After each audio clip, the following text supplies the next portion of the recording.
Sometimes the safest place in the universe isn't behind an army or inside a fortress. Sometimes it's behind an old wooden garage where nobody thinks to look. Ethan Carter had always believed that silence carried its own language. After 15 years restoring old farmhouses and weathered barns across rural Montana, he had learned to hear the difference between ordinary nighttime sounds and the kind that made the back of his neck tighten. The steady ticking of rain against cedar shingles meant another cool autumn evening. The distant call of an owl belonged to the forest beyond his property. The low groan of old timbers settling into the cold had become as familiar as breathing.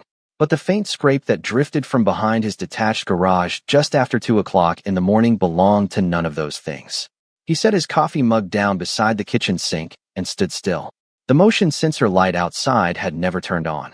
Whatever had made the noise had either stayed perfectly still or somehow avoided the sensor completely. Ethan pulled on his brown work jacket and stepped onto the back porch. The October air carried the smell of wet pine, fresh soil, and the lingering scent of sawdust that always surrounded his workshop. His boots pressed softly into damp gravel as he crossed the backyard. A weak yellow light spilled from the porch, leaving most of the property wrapped in darkness.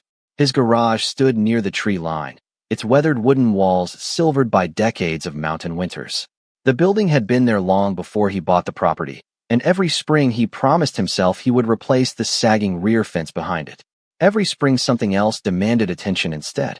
As he rounded the corner, his flashlight swept across stacked lumber, rusted gardening tools, and an old aluminum ladder leaning against the wall. Then the beam stopped. Someone was sleeping behind the garage, curled tightly beneath the narrow overhang. The stranger looked impossibly still, as if she feared even breathing too loudly. A thin silver cloak shimmered faintly beneath the flashlight before becoming almost invisible again. Ethan lowered the beam. Immediately, he had never seen fabric behave like that. For a brief moment, he wondered if exhaustion was playing tricks on his eyes. Then the young woman stirred. Long hair the color of pale moonlight slipped across her shoulder. Her face looked almost human, yet something about it felt quietly different. Her features possessed an unusual symmetry that seemed untouched by age or hardship.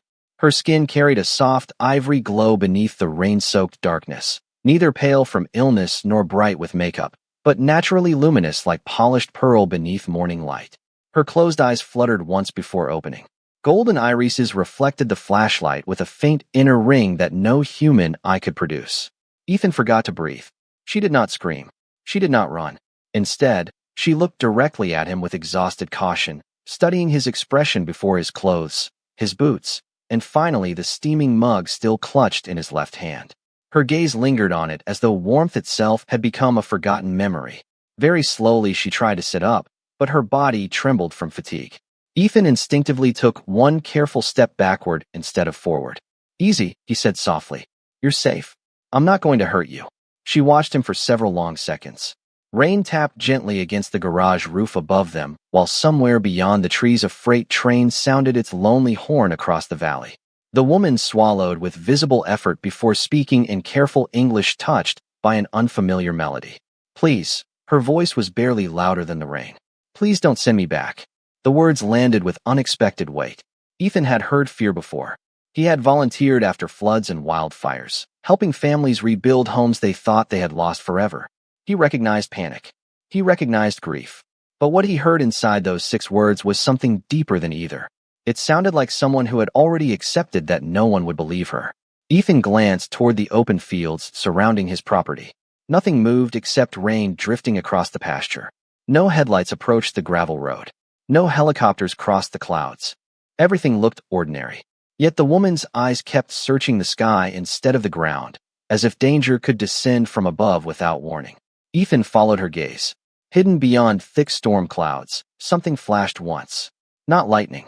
Too steady. Too distant. Before he could focus on it, the faint glow disappeared completely. When he looked back, the woman had wrapped her arms around herself again, shrinking into the narrow strip of shadow behind the garage. The damaged cloak resting across her shoulders pulsed once before falling silent. Whatever system had guided her there had exhausted the last of its power.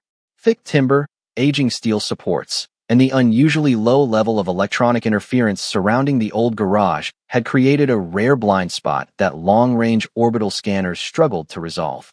She had not chosen Ethan Carter. She had only chosen the safest place her failing equipment could still find. For reasons he could not explain, Ethan suddenly understood why she had chosen that exact place. It was the only corner of the property invisible from the open sky. Ethan kept his eyes on the young woman for another long moment before speaking again. The rain had softened into a fine mist, coating the old cedar boards of the garage with tiny beads of water that reflected the porch light like scattered stars. He slowly set his flashlight on the ground, letting its beam point harmlessly toward the gravel instead of her face. It was a simple gesture, but he hoped she would understand that he was choosing trust before questions. She noticed. Her shoulders relaxed just enough for him to see the difference. "You look cold," he said quietly. "I have coffee if you drink it. Hot tea if you do not. I also have soup." She blinked, as though the offer itself seemed unfamiliar. After several seconds, she answered with careful hesitation. Water would be enough. Ethan nodded once and walked back toward the house without looking over his shoulder. Every instinct told him that if she believed he was trying to trap her, she would disappear before he returned. Inside the kitchen, he filled a large insulated bottle with fresh water and gathered a clean wool blanket from the hallway closet. He hesitated before picking up his old first aid kit as well. Years of helping neighbors had taught him that people who insisted they were fine usually were not. When he stepped outside again, she had not moved. She remained seated beneath the overhang, watching the dark sky through the narrow gap between the garage roof and the pine trees. Ethan stopped several feet away and gently placed the bottle, the blanket, and the medical kit on a dry section of concrete before taking 2 slow steps back. "These are yours if you want them," he said. "No strings attached." The woman stared at the items for several moments before cautiously reaching for the water. Her hands were elegant but trembling from exhaustion. She twisted the cap with visible effort and drank slowly, as though afraid her body might reject too much too quickly. When she finished, she closed her eyes for a brief second. Relief crossed her face so quietly that Ethan almost missed it. "Thank you," she whispered. Her English sounded smoother now, every word pronounced with unusual precision. Ethan noticed that she never asked where she was. She seemed more interested in whether anyone else knew she had been found. "My name is Ethan," he said. "You do not have to tell me yours tonight." She looked at him with surprise. Most people, he imagined, would have demanded answers immediately. Instead, he simply waited. The silence stretched comfortably between them, filled only by dripping rain and the distant rustling of pine branches. Finally she spoke. "Lyra." The name carried a gentle musical rhythm unlike anything he had heard before. "Lyra," Ethan repeated carefully. She gave the smallest nod. "It has been a long time since someone said my name without fear." The sentence lingered in the cool night air. Ethan did not know what it meant, but he recognized the loneliness behind it. His eyes drifted toward the strange silver cloak resting around her shoulders. Up close he could see that it was not cloth at all. Countless microscopic patterns shimmered beneath its surface like frost spreading across a window, adjusting their color to match the weathered wood behind her. It was remarkable technology, yet somehow damaged. Tiny sections flickered irregularly before fading again. Lyra noticed where he was looking and instinctively pulled the cloak closer around herself. "It is failing," she admitted quietly. "It cannot hide me much longer." Ethan followed her gaze upward once more. The clouds had begun to thin, revealing scattered stars across the Montana sky. Lyra studied them with growing concern instead of wonder. Her expression changed the moment one particular point of light appeared above the eastern horizon. Unlike the others, it remained perfectly steady. Too bright, too deliberate. She inhaled sharply. "They are searching," she whispered almost to herself. Ethan looked again, but from where he stood it appeared no different from an ordinary star. Still, something inside him trusted her reaction more than his own eyes. He glanced back toward the warm lights glowing inside his farmhouse. The spare room above the garage had not been used since his father passed away several years earlier. Dust covered the old furniture, but the roof did not leak and the small wood stove still worked. He made his decision before logic had time to argue with it. "You cannot stay out here tonight," he said gently. Lyra immediately shook her head. "The house is visible." Ethan looked around the property, then toward the narrow staircase that climbed along the inside wall of the garage. A thoughtful smile crossed his face. "Then we will not use the house. We will use the place nobody ever notices." For the first time since he found her, the fear in Lyra's eyes gave way to something smaller, quieter, and almost forgotten. Hope. The narrow wooden staircase groaned softly beneath Ethan's boots as he climbed toward the small room above the garage. The familiar smell of aged pine, machine oil, and dry cedar greeted him before he unlocked the old door. It had been nearly 3 years since anyone had slept there. Moonlight filtered through the dusty window, revealing furniture hidden beneath white cotton sheets and tiny particles drifting lazily through the cool air. Ethan opened the window just enough to let fresh mountain air inside before lighting a small lantern. Warm amber light slowly pushed the shadows into the corners. He folded the sheets away, uncovered the narrow bed, and brushed away the thin layer of dust with an old shop towel. Down below, Lyra remained motionless near the garage wall, watching every sound and movement with quiet caution. When Ethan returned a few minutes later, he simply pointed toward the staircase. "Nobody comes up here," he said. "Not even the delivery drivers know this room exists." Lyra studied the weathered wooden steps with uncertainty. "Is it hidden from above?" she asked. Ethan looked through the open garage doorway toward the night sky before nodding. "The roof is thick, solid timber. My father built it long before satellites became common." She closed her eyes for a brief moment, almost as if calculating invisible distances. Finally she stood. Even after everything she had endured, she carried herself with quiet grace. She was taller than Ethan had first realized, yet every movement remained gentle and controlled, as though she had been taught from childhood that dignity should never disappear, even during hardship. She climbed each step carefully, pausing only once to glance back through the open garage door at the stars above. Inside the room, she stopped just beyond the doorway. Her golden eyes slowly moved across every detail. The old wooden bookshelf, the iron stove resting silently in one corner, a faded baseball glove hanging from a nail beside an old family photograph, the handmade quilt folded neatly across the bed. She reached toward the quilt without touching it. "Someone loved this place," she said quietly. Ethan smiled faintly. "My father did." Silence settled between them again, but this time it felt different. Less fearful, more thoughtful. Ethan knelt beside the small cast iron stove and added a few pieces of seasoned pine from the storage box nearby. Within minutes, a gentle fire crackled behind the glass door, filling the room with steady warmth. Lyra instinctively stepped closer. She extended one hand toward the heat, studying the dancing flames with open curiosity. "Your civilization still burns wood," she observed. "Sometimes," Ethan answered with a small laugh. "Not because we have to, because some things simply feel like home." She considered his words carefully, almost filing them away beside countless other observations. "Home," she repeated softly. "That word exists in every known language, yet it means something different everywhere." Ethan noticed her eyes wandering toward the family photograph resting on the shelf. It showed a younger version of himself beside an older man holding a freshly carved rocking chair. "Your father?" she asked. "Yes." Ethan nodded. "He taught me how to build things that last longer than people." Lyra looked at the worn wooden beams overhead. "He succeeded." Ethan smiled again, surprised by how naturally the conversation had begun. He walked downstairs once more and returned carrying a simple tray with vegetable soup, homemade bread, and a small ceramic mug filled with warm herbal tea. The aroma immediately filled the room. Lyra stared at the meal with quiet disbelief. "For me?" she asked. "You need to eat," Ethan replied. She hesitated before taking the spoon. Her movements were careful, almost ceremonial, as if accepting food from another person carried deep meaning where she came from. After the first bite, she closed her eyes. Not because of the taste alone, but because of the warmth. Ethan pretended not to notice the tears quietly gathering at the corners of her eyes. Outside, the wind moved gently through the pine trees, carrying the distant scent of approaching frost. High above the farmhouse, hidden beyond ordinary sight, a tiny point of pale light drifted silently across the night sky before stopping directly over the valley. Lyra did not see it. For the first time in many nights, she had finally allowed herself to feel safe enough to lower her guard. Icy sunlight filtered through the small attic window long before Ethan heard the first sound from outside. A rooster crowed somewhere across the neighboring pasture, followed by the familiar rumble of an old pickup truck traveling along the county road. Morning arrived with ordinary rhythms, but nothing about the previous night had been ordinary. Ethan quietly climbed the stairs carrying a fresh towel, a folded flannel shirt, a pair of blue jeans, and thick wool socks that had belonged to his father. He tapped gently on the half-open door before stepping inside.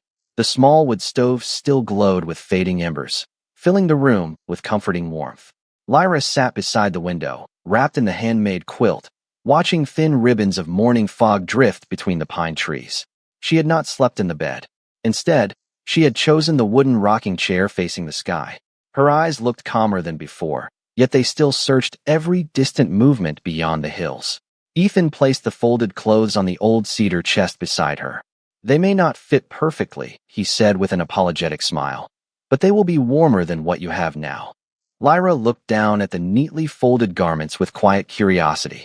She gently touched the flannel fabric between two fingers, studying its texture as though it were something rare. "Natural fibers," she murmured. "Your people still value them." Ethan chuckled softly, "Especially when winter is coming." She looked at him, puzzled by the expression. "Winter always comes," she answered with complete sincerity. Ethan laughed a little harder, and for the first time Lyra tilted her head in confusion before realizing he was not mocking her. A faint smile appeared at the corner of her lips. It was small, hesitant, almost uncertain how to exist, but it transformed her entire face. Ethan realized it was probably the first genuine smile she had allowed herself in a very long time. He stepped back toward the staircase. "There is a bathroom inside the house. You can use it while nobody is around. The nearest neighbor is almost half a mile away, and nobody visits this early." Lyra hesitated. "The house is still visible." "Only for a few minutes," Ethan replied.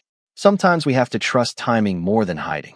Several minutes later, she quietly followed him through the back entrance. Every object inside the farmhouse seemed to capture her attention. The refrigerator hummed softly. A coffee maker released gentle clouds of steam. Sunlight spilled across the worn oak dining table where Ethan's father had once repaired broken clocks. During quiet evenings, Lyra paused beside the refrigerator and listened carefully. "It sings," she whispered. Ethan smiled. "That is just the compressor." She nodded thoughtfully, apparently satisfied with the explanation. After changing into the borrowed clothes, she emerged looking unexpectedly comfortable. The oversized flannel shirt reached nearly to her knees, while the rolled sleeves exposed only her hands.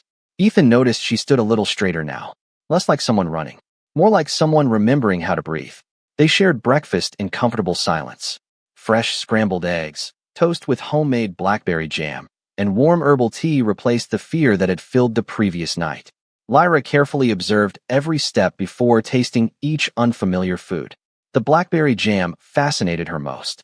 "This fruit grows naturally?" she asked. Ethan nodded. "Along the fence every August." She stared at the small glass jar with genuine amazement. Entire civilizations have crossed star systems searching for flavors less remarkable than this. Ethan laughed again, assuming she was exaggerating. Lyra did not laugh. To her, it was simply the truth. As the morning continued, Ethan returned to his workshop to finish restoring an old rocking chair promised to a customer in town. The steady rhythm of sandpaper against aged oak echoed through the garage. After several minutes, he sensed someone quietly watching. Lyra stood in the doorway, studying every movement of his hands.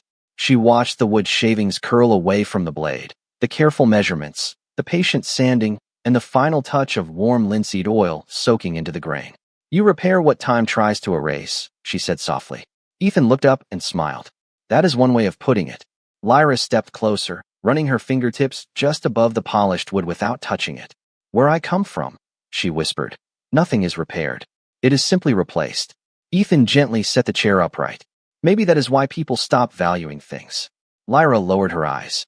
His simple answer lingered inside her far longer than he realized, because somewhere deep within her own world, she had begun to fear that people had become just as replaceable as broken machines. The afternoon drifted across the valley with the unhurried rhythm only small towns seemed to understand. Golden sunlight spilled through the workshop windows, warming the scent of fresh pine and linseed oil until the entire garage felt alive with memories. Ethan sanded the final edge of the restored rocking chair, while Lyra wandered quietly through the workshop, her curious eyes lingering on shelves filled with hand planes, chisels, antique clocks, and carefully labeled jars of screws collected over decades. She examined everything with the fascination of someone discovering an unfamiliar civilization through its smallest details rather than its greatest inventions. "You keep broken things," she observed softly as she picked up an old brass hinge that had long since lost its shine. Ethan smiled without looking up. Sometimes people throw away something that only needs a little patience. She rolled the weathered hinge gently between her fingers before placing it exactly where she had found it. Where I was raised, efficiency was considered a higher virtue than patience. Ethan brushed away another curl of wood shavings. Maybe that is why your people build better machines, and we tell better stories. Lyra looked at him with thoughtful silence, as if weighing the sentence against years of lessons she had been taught since childhood.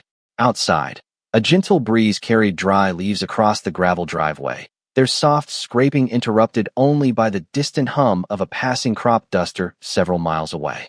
The ordinary sounds settled over the property like a comforting blanket. For the first time since arriving, Lyra seemed willing to believe that ordinary life truly existed. She stepped toward the open garage door and closed her eyes, allowing the cool mountain air to brush across her face. "Your world breathes slowly," she whispered. "Mine never learned how." Ethan set down the sanding block and joined her near the doorway. Maybe that is why people come out here. To remember that life is not supposed to move as fast as the clock says. Lyra lowered her gaze to the grass growing between the old fence posts. Tiny wildflowers had forced their way through cracks in the hard earth, blooming without permission or recognition. She watched a honeybee settle gently onto one of the blossoms before lifting back into the afternoon sunlight. Her expression softened. "Nobody protects them," she said. "Yet they continue." Ethan nodded. "Nature usually figures things out before we do." As she turned back toward the workshop, something beneath the collar of the oversized flannel shirt caught Ethan's attention. For just a fraction of a second, a thin metallic band shimmered against the side of her neck before disappearing beneath the fabric again. It was not jewelry. Its surface reflected light with the same strange living texture as her damaged cloak.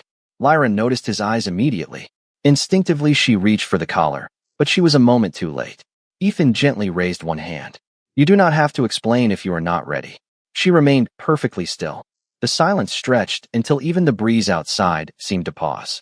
Finally, she drew a slow breath and pulled the collar aside just enough to reveal the object completely. A slender silver ring encircled the base of her neck.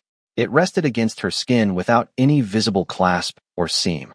Tiny patterns of pale blue light flowed silently beneath its polished surface like distant rivers seen from orbit. Ethan had never imagined technology so elegant could also appear so heavy. "It is not decoration," Lyra said quietly. "I guess that." She looked toward the open sky beyond the garage before continuing. "It was placed on me many years ago. It listens. It measures. It remembers where I am supposed to be." Ethan frowned slightly. "Like a tracking device?" Lyra hesitated before giving the smallest nod. "More than that." Her fingers brushed the silver band with obvious reluctance. "As long as it functions, they can eventually find me." Ethan studied the delicate ring again. There were no screws, no hinges, no visible source of power. It appeared almost fused with her skin. "Can it be removed?" he asked. Lyra looked at him with quiet sadness. Nobody has ever asked that question before. Ethan met her gaze without speaking. He was not thinking like an engineer or a scientist. He was thinking like the son of a craftsman who had spent his entire life believing that anything made by hands could someday be repaired, restored, or carefully taken apart.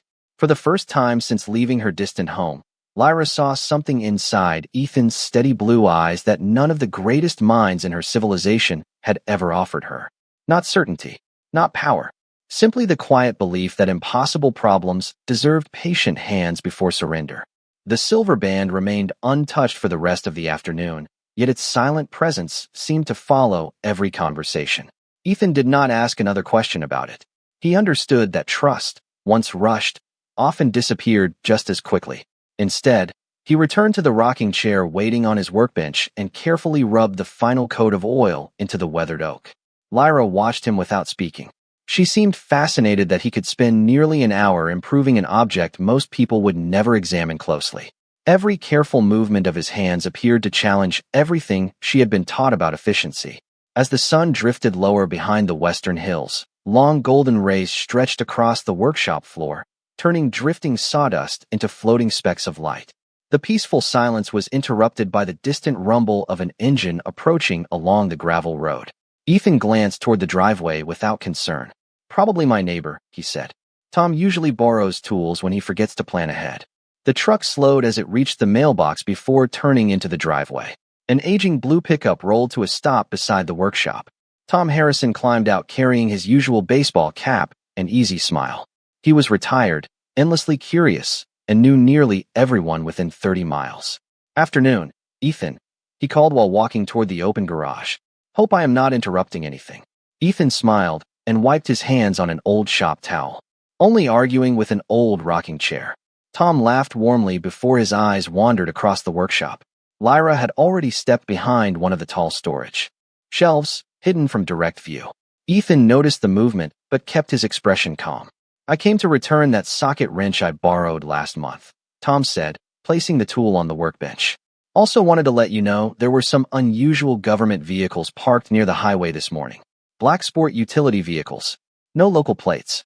Folks at the diner have been talking about them all day." Ethan felt a quiet tension settle in the room. "Any idea what they were doing?"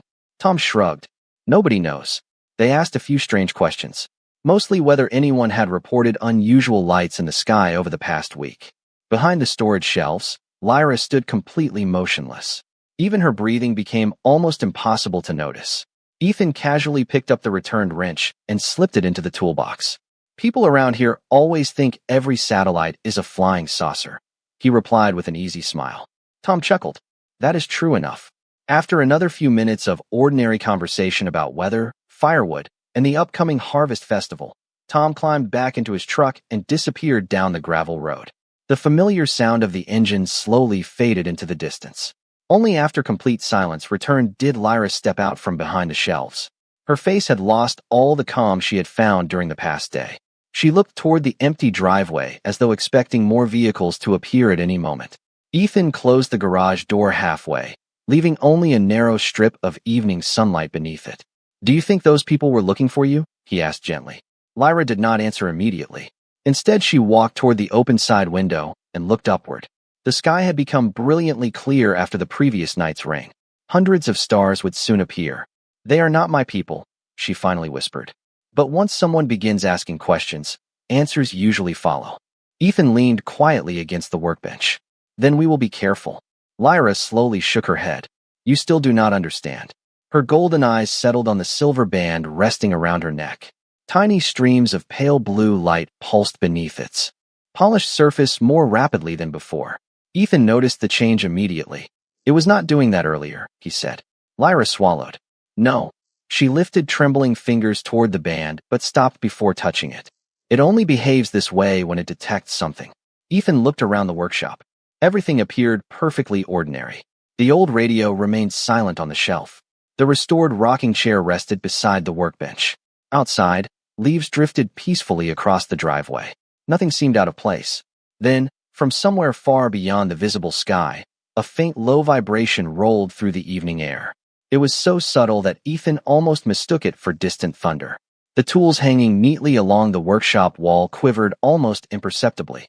Lyra closed her eyes. The color drained from her face. When she finally spoke, her voice was little more than a frightened whisper. "They have entered the atmosphere." The vibration faded as quietly as it had arrived, leaving the workshop wrapped once again in ordinary evening sounds. Crickets began their familiar chorus beyond the pasture, and somewhere near the fence line a wind chime stirred gently in the cooling air. Ethan listened for another tremor, but none came.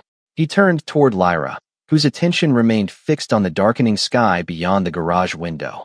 The silver band around her neck pulsed with a slow, steady rhythm now, almost like a heartbeat. "Tell me what is happening," Ethan said calmly. "Not everything. Just enough, so I know how to help." Lyra remained silent for several seconds before lowering herself onto the old wooden stool beside his workbench. Her shoulders no longer carried only exhaustion. They carried the weight of a decision she had avoided for days. She folded her hands together, staring at the fine wood dust resting across her borrowed flannel sleeves. "When I was very young," she began softly, "I believed every life belonged to itself. My teachers disagreed." Ethan leaned quietly against the workbench without interrupting. "They taught that every citizen belongs first to the continuum. Family comes second. Duty comes before both." She looked toward the restored rocking chair, standing proudly beneath the workshop light. "On my world, children do not inherit dreams. They inherit responsibilities." Ethan felt something tighten inside his chest. "And yours?" Lyra smiled faintly, but there was no happiness in it. "Mine was decided before I could speak my own name." She gently touched the silver band. This is not simply a locator. It is a covenant. It confirms my identity, records my decisions, and reminds everyone who sees it that my future has already been assigned. Ethan studied the elegant ring again. It seemed less like technology now and more like an invisible promise that could never be broken. You said you ran away, he said quietly. From what? Lyra lifted her eyes to meet his. For the first time since they had met, there was no hesitation left. From a throne. The words settled over the workshop more softly than falling snow. Ethan blinked once, unsure he had heard correctly. Lyra continued before he could ask another question. My people govern 27 inhabited systems. Every generation produces one heir whose life belongs entirely to the continuum. That heir is expected to rule without personal attachments, without family, and without choosing anything for herself. She looked down at the calloused hands resting on her knees. I was born into that future. Ethan glanced around his modest workshop. The old tools hanging on the wall, the shelves filled with repaired clocks, the worn coffee mugs sitting beside a box of nails. Everything suddenly felt impossibly ordinary compared to the life she described. Yet she had chosen this place instead of unimaginable power. You left all of that? He asked. Lyra slowly nodded. Not because I hated my people. Because I could no longer remember what it felt like to be a person instead of a symbol. The evening breeze slipped through the cracked workshop window, carrying with it the scent of drying leaves and distant pine. Neither of them spoke for a while. Finally, Ethan walked toward the workbench and picked up the old family photograph that Lyra had admired the previous day. He looked at the smiling face of his father before placing the picture gently into her hands. My father used to tell me something whenever I was afraid of making the wrong decision, he said. Lyra looked at the faded photograph with quiet curiosity. What did he say? Ethan smiled gently. He said that titles tell people what you do. Character tells them who you are. Lyra read the sentence silently as though it belonged to a language she had never been taught. Her eyes glistened, but she did not look away. At that exact moment, the silver band flashed brighter than it ever had before. 3 clear pulses traveled around its polished surface before fading into a steady glow. Lyra's breathing caught. She closed her fingers around the photograph instinctively. They know, she whispered. Ethan frowned. Know what? She slowly looked toward the ceiling, beyond the roof, beyond the clouds, toward something only she seemed able to sense. They have stopped searching for someone lost, she said. They have started coming for their princess. That night the valley felt unusually still, as though the mountains themselves were holding their breath. The familiar sounds of insects faded one by one until only the soft crackling of the workshop stove remained. Ethan stepped outside just before midnight, carrying 2 steaming mugs of herbal tea. The air had turned colder, and a thin layer of frost already shimmered across the grass beneath the moonlight. Above him, thousands of stars stretched from one horizon to the other. Everything appeared peaceful.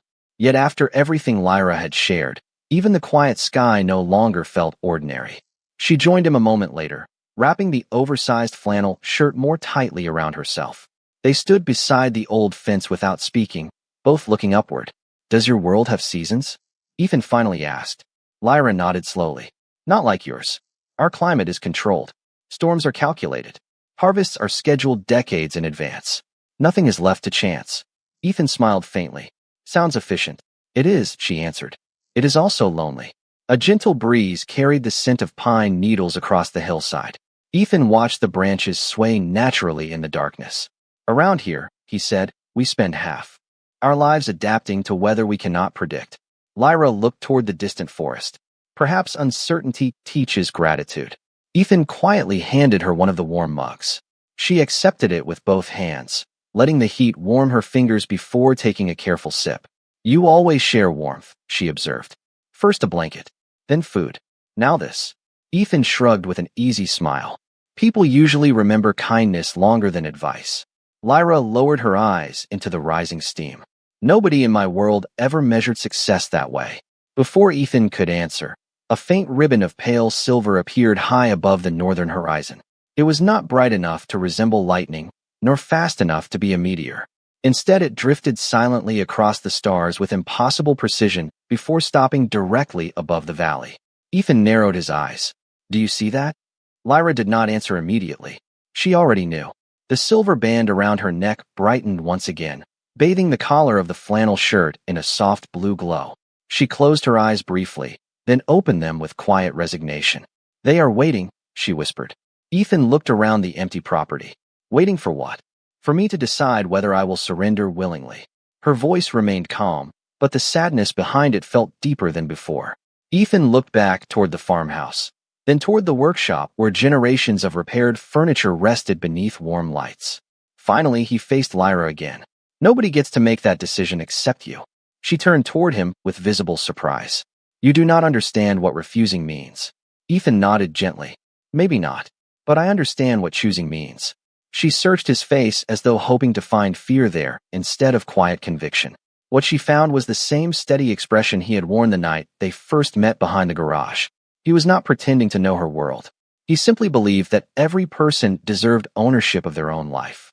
Lyra looked down at the silver band once more. My advisors always said that humans were emotionally unpredictable. They warned that your compassion often overruled logic. Ethan smiled. They were probably right. A tiny laugh escaped her before she could stop it. It lasted only a moment, but it carried genuine warmth instead of uncertainty. Then her smile slowly faded. If I return, she said softly, I become the woman they expect me to be.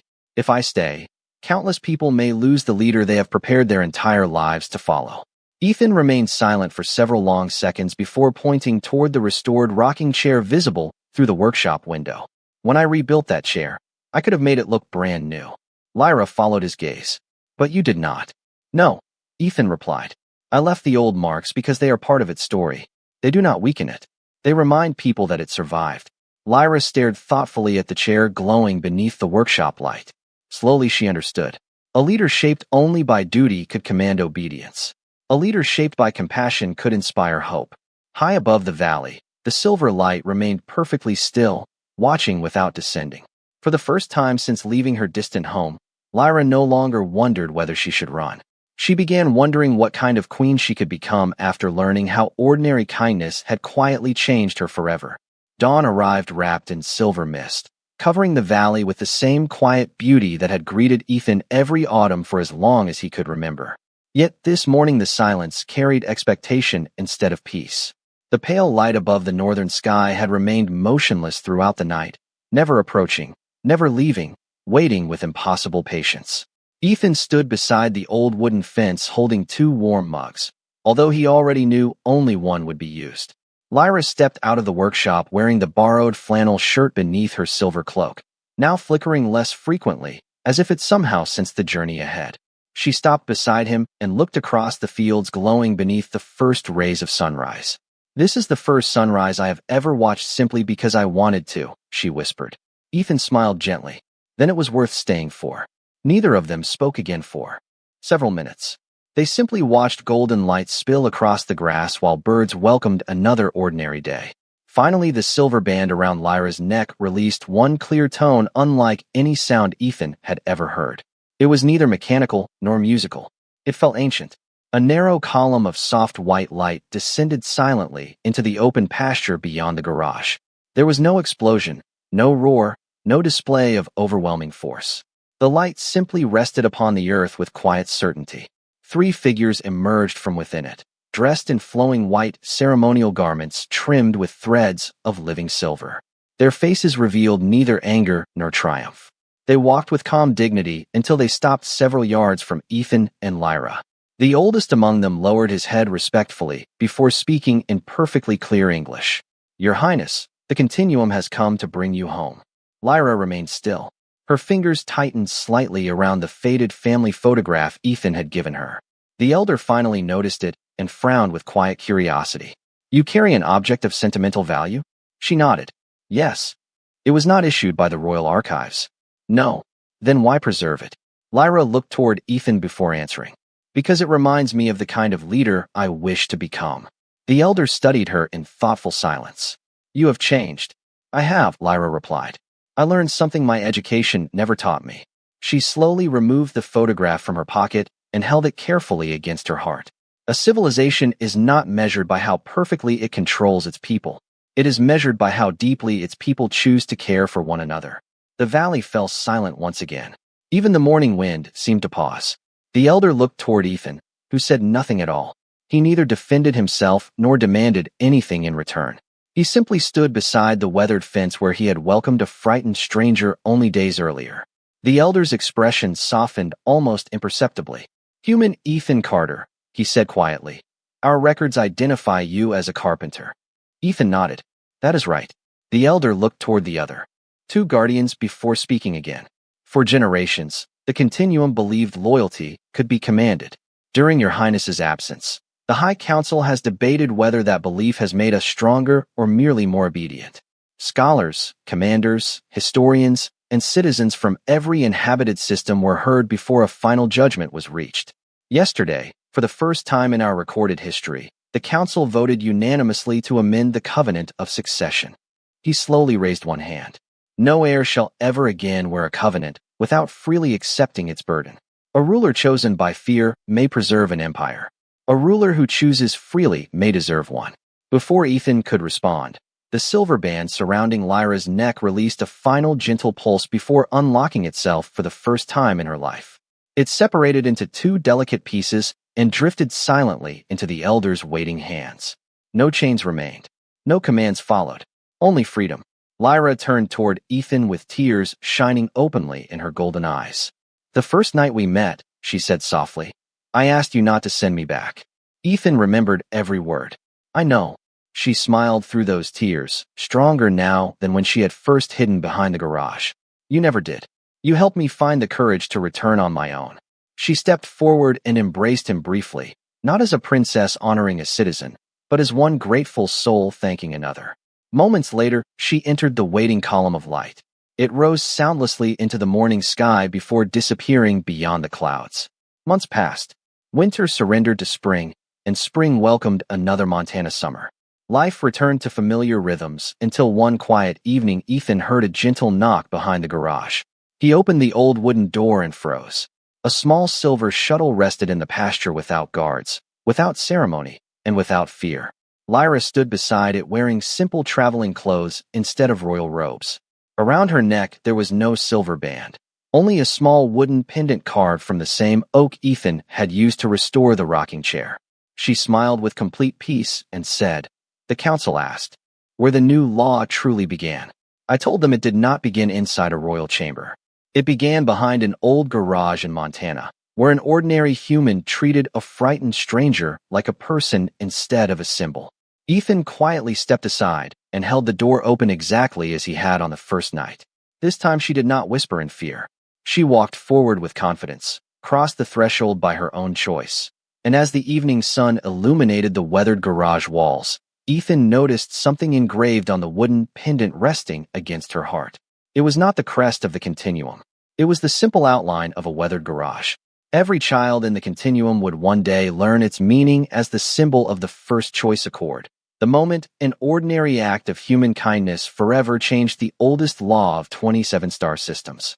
Lyra looked around the familiar workshop, breathed in the scent of cedar and fresh sawdust, and smiled. Home.